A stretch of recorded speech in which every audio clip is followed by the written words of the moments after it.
How is it already end of June? Like, just vote! Cuckoo, my name is Anastasia and welcome to my YouTube channel. If you like intro styling, minimalist fashion and wearable outfits, chances are you will like it here. As you have probably noticed, the month of June has come to an end. I'm filming this video on the June 26th, so still a couple of days, but it's going out next week, so you know. And that means we are going to have a look at what happened with fashion during this month. I'm not going to cover all the news, I just want to talk mainly about what I have noticed, what stand out to me, what I found interesting. Some of this news might be, you know, a little bit more mainstream and you might have heard of them, some others are a little bit more niche. So that's what we're going to do. I'm going to grab my iPad. If you want to catch up with stuff while they're going on, check out my Telegram, the link to it will be in the description below. And without even more blabbering from me, let's get into it. Starting hot with Jacquemus and Nike collaboration. I believe it's their third or fourth collab together, and this time the whole buzz was about a new sneakers that they launched. It's basically a crossbreed between Air Force One and ACG Terra. They look like someone put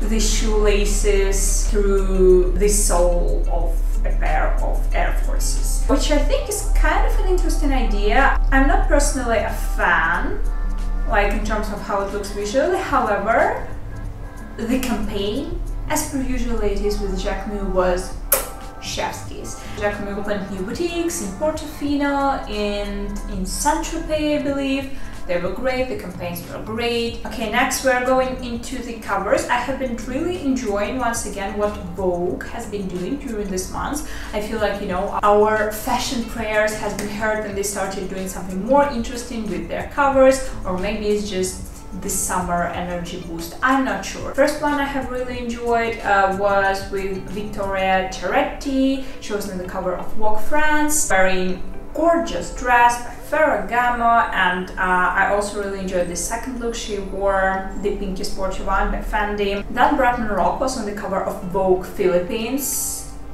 Gorgeous. Honestly, I do like the cover, but this green Valentino suit wasn't my favorite out of all of the looks he wore during this photo shoot. Like, I did really enjoy this Jacquemus. Also wore a gorgeous like Joe Samson Studio coat and some Peter Do. Yeah, that was gorgeous. Then Naomi Campbell posed in Schiaparelli for Vogue World, which is like their new online media product that is going to be presented this September. But I did really enjoy the campaign with all the ballet, with all the ballet dancers, and she wearing Schiaparelli. It was, you know, all elegant and very beautiful.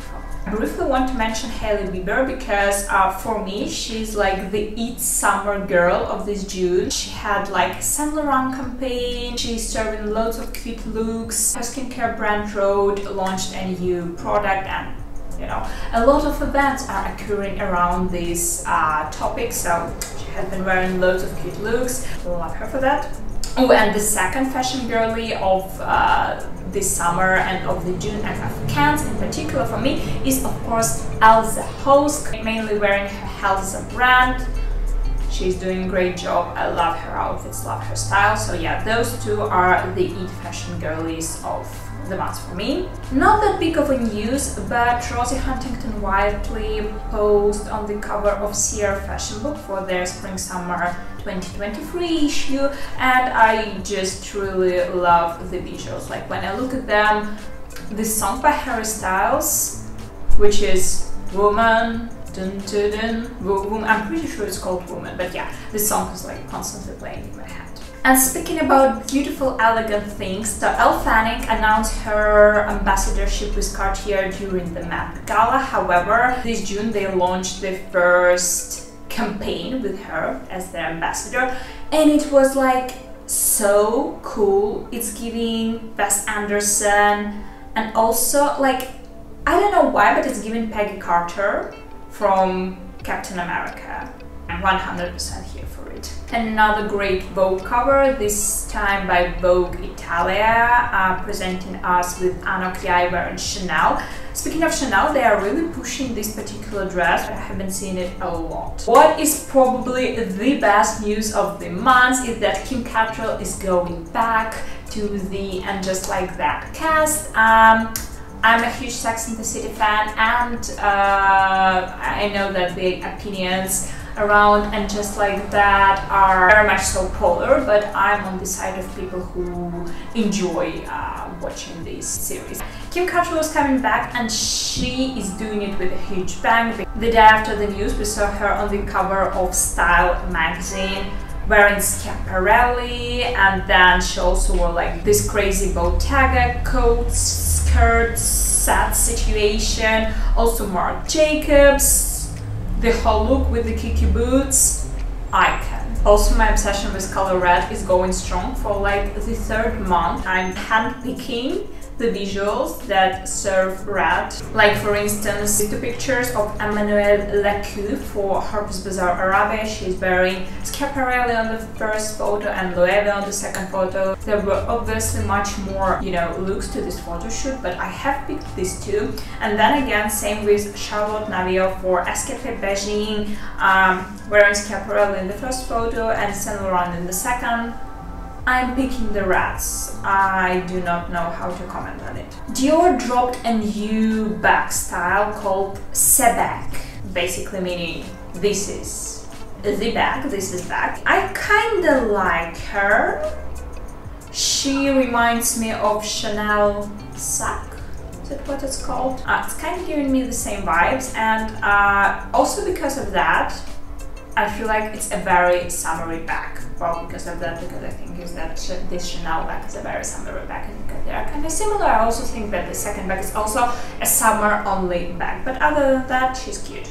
Rita Ora and Taika Waititi were shoot for Vogue Australia, and I didn't like the cover itself, but this photo, both of them were in Dolce & Gabbana, and also the second one, red again, in Ferragamo, were like, it's giving me Halsey when she dated, give me the Richard name, Barty Crouch, G-Eazy, yeah. So it's giving me like Halsey and G-Eazy vibes when they were dating, and they launched this absolutely gorgeous, like both song and music video. I believe it was called Him and I. Okay, so I believe SHAYK has been a FENDI woman for a while, but now she's also face of their summer campaign shot by Steven Meisel, which is really cute.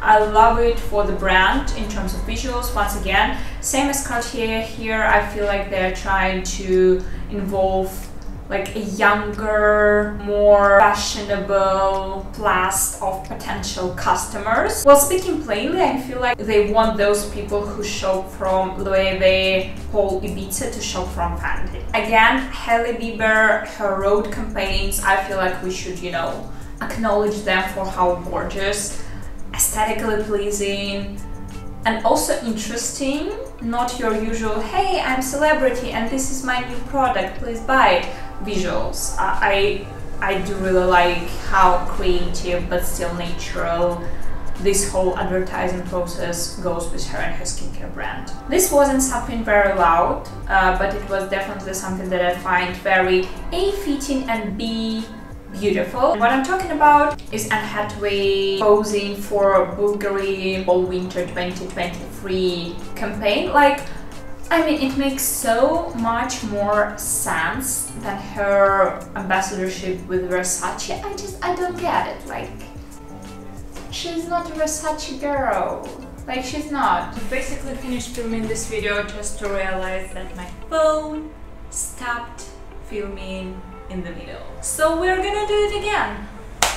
Yeah. With that, I suggest us to move to what I truly consider a fashion comeback, not maybe only of the month, but also of the year. And I'm talking about Jennifer Lawrence, because ever since this red Dior gown she wore to Cannes, she has been working with the celebrity stylist, fashion stylist Jamie Mizrahi, and like the looks she has been serving, The girl is giving.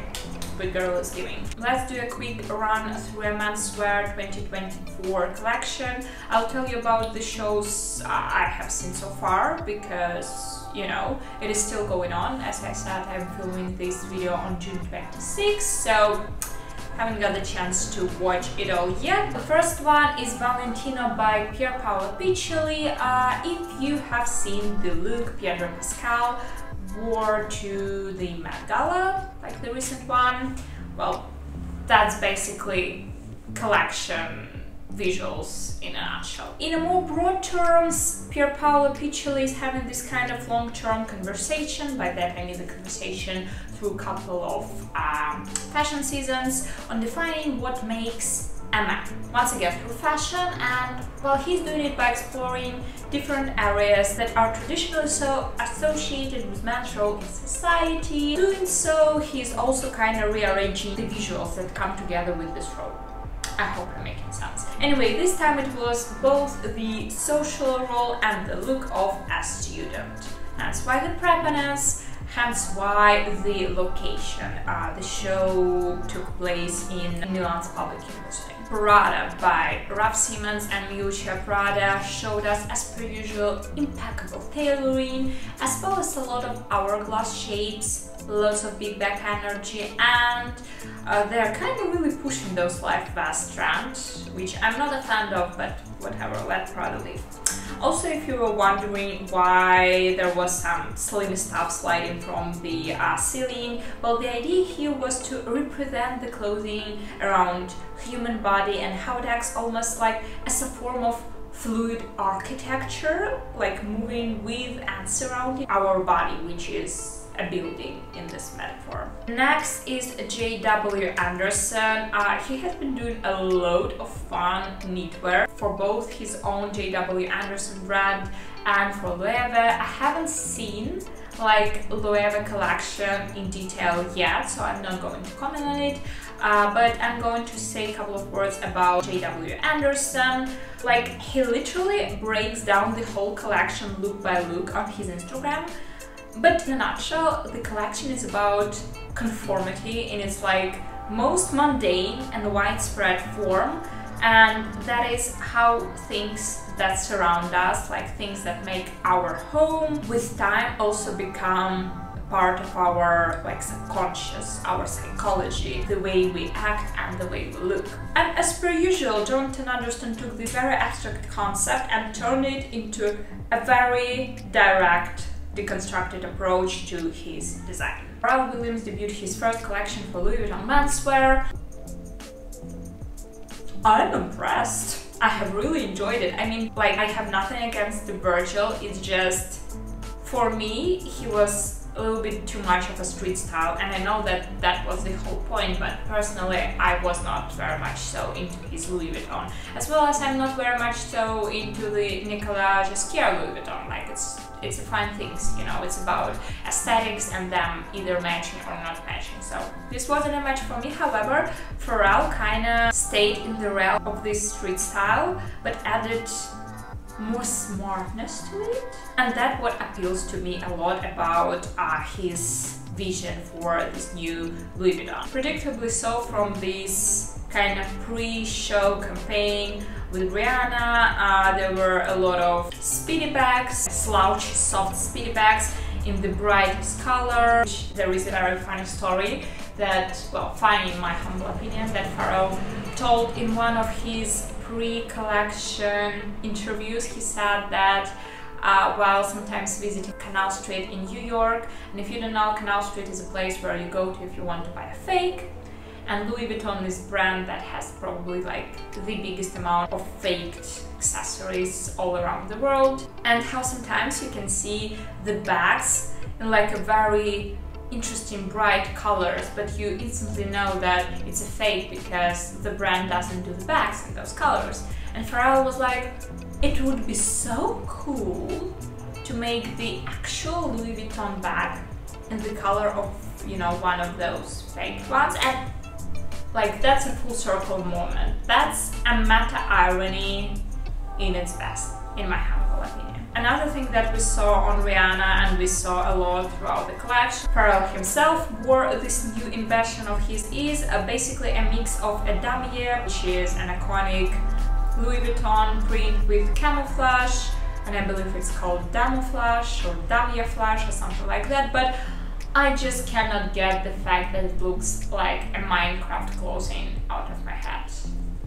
And now you're thinking about it as well, because I'm not gonna suffer alone all throughout red carpets and events when the celebrities will be wearing it. Water by Lizzie Harbrook and ROSIE Water.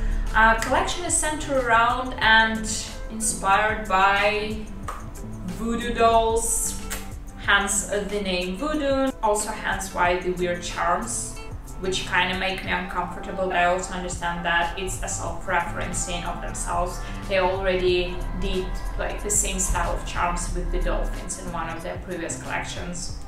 So it is important, but still, they are making me uncomfortable. And also surprisingly so, designers are interpreting a mix of textures through this voodoo experience by saying that layering basically translates as our way of experience a dream reality confusion, which is a very confusing statement, but also kind of interesting. Rick Owens. You won't believe it by looking at the collection, but it is actually inspired by joy and jubilance, but albeit in a very dark, dramatic Rick Owens way. It also would seem like he have kinda, at least for the time being, finished with exploring the upper part of human's body, like the arms, the shoulders, and moved towards the lower one. So anyone who loves a statement pant, you have a chance to get yourself one from Mr. Rick while he's on it. Givenchy by Matthew Williams. I would describe this collection as a perfect schoolboy wardrobe. Like, you have something for the classes, something to hang out with friends, something to go on a date. See? All covered. The last show I will comment on today is Amy by Alexander Matteusi. I'm pretty sure I'm butchering his name once again. The correct spelling is on the screen. It's a very minimal brand, and minimal is what they do the best in my opinion, so them going back to their roots is one hell of a good news on my radar. The collection was chic, it was effortless, it was elegant, it was very neutral, it was Vincent Cassel opening the show. Like, what else could you possibly ask for? This was everything that happened this June and caught my attention, you know, and what I have established as worthy enough to tell you. As per usual, you do not have to by any means subscribe to this channel or like this video. However, if you have by any chance enjoyed watching me talking about fashion here and want to see, you know, a little bit more of that, a little bit more of me styling things here and there, you can subscribe to this channel or something. You can also like this video if you have enjoyed it, because it will only take 1 second of your time and it will totally make my day. And also, if you are looking for a little bit more ways to connect with me, maybe see a little bit more content from me a little bit more often, I'm on Instagram, I'm on TikTok, I'm on Telegram, it's Anastasia here everywhere. The links will be in the description below. And with that, I'll see you in the next video. So, bye!